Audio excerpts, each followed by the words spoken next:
but please put your hands together for Miss Gillian Reynolds.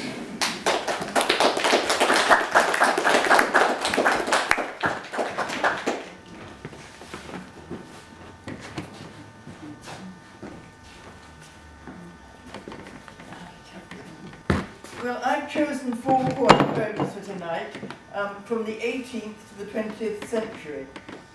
And the first one is on Westminster Bridge by William Wordsworth. His dates were 1770 to 1850. Page 169.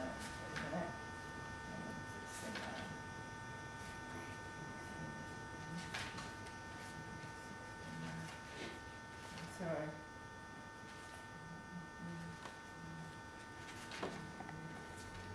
Sorry, here it is.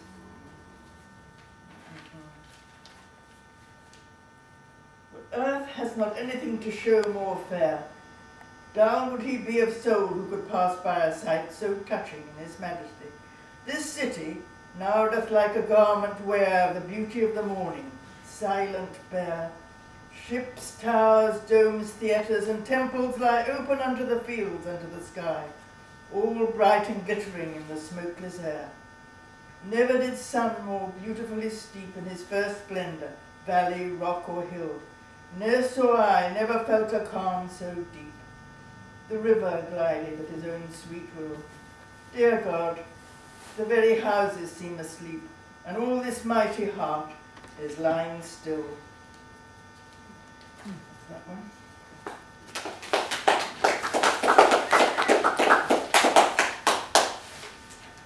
And the next one is La Belle Dame Sans Merci by John Keats. And of course, Keats' house is just up here, isn't it? I'm sure lots of you know about that. This is page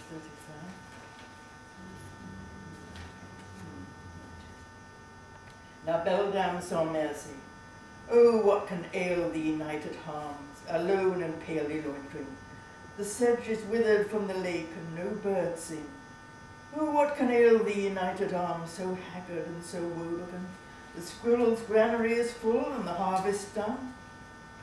I see a lily on thy brow, with anguish moist and fever dew, and on thy cheek a fading rose, fast withereth too. I met a lady in the meads, full beautiful, a fairy's child. Her hair was long, her foot was light, and her eyes were wild. I made a garland for her head, and bracelets too, and fragrant zone. She looked at me as she did love, and made sweet moan. I set her on my pacing steed, and nothing else saw all day long. The sideways would she lean, and sing a fairy's song. She found me roots of relish sweet, and honey wild, and manna dew. And sure in language strange, she said, I love thee true. She took me to her elfin grot, and there she wept and sighed full sore. And there I shut her wild, wild eyes with kisses full. And there she lulled me asleep, and there I dreamed. Ah, woe betide, the latest dream I ever dreamed on the cold hillside. I saw pale kings and princes too, pale warriors, death pale were they all, who cried, La Belle Dame Sans Merci hath thee in thrall.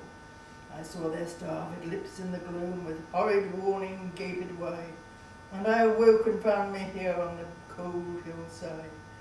And this is why I sojourn here, alone and palely loitering, though the sedge is withered from the lake, and no birds sing.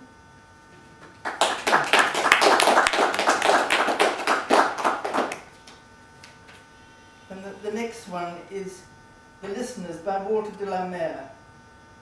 His life was 1795 to 1821.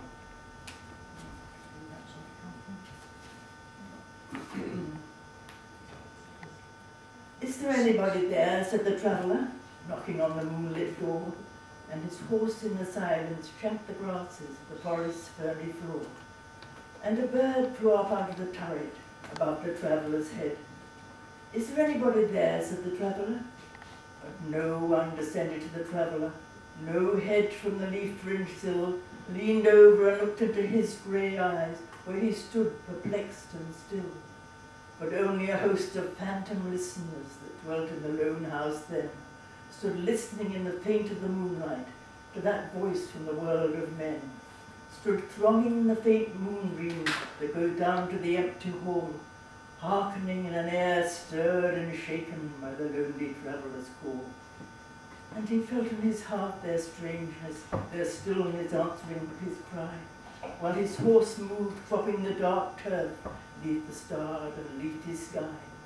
For he suddenly smote on the door even louder and lifted his head. "Tell them I came," and no one answered. "That I kept my word," he said. Nevertheless stir made the listeners, though every word he spake fell echoing through the shadowiness of the still house from the one man left awake. Aye, they heard his foot upon the stirrup, and the sound of iron on stone, and how the silence surged softly backward when the plunging hoofs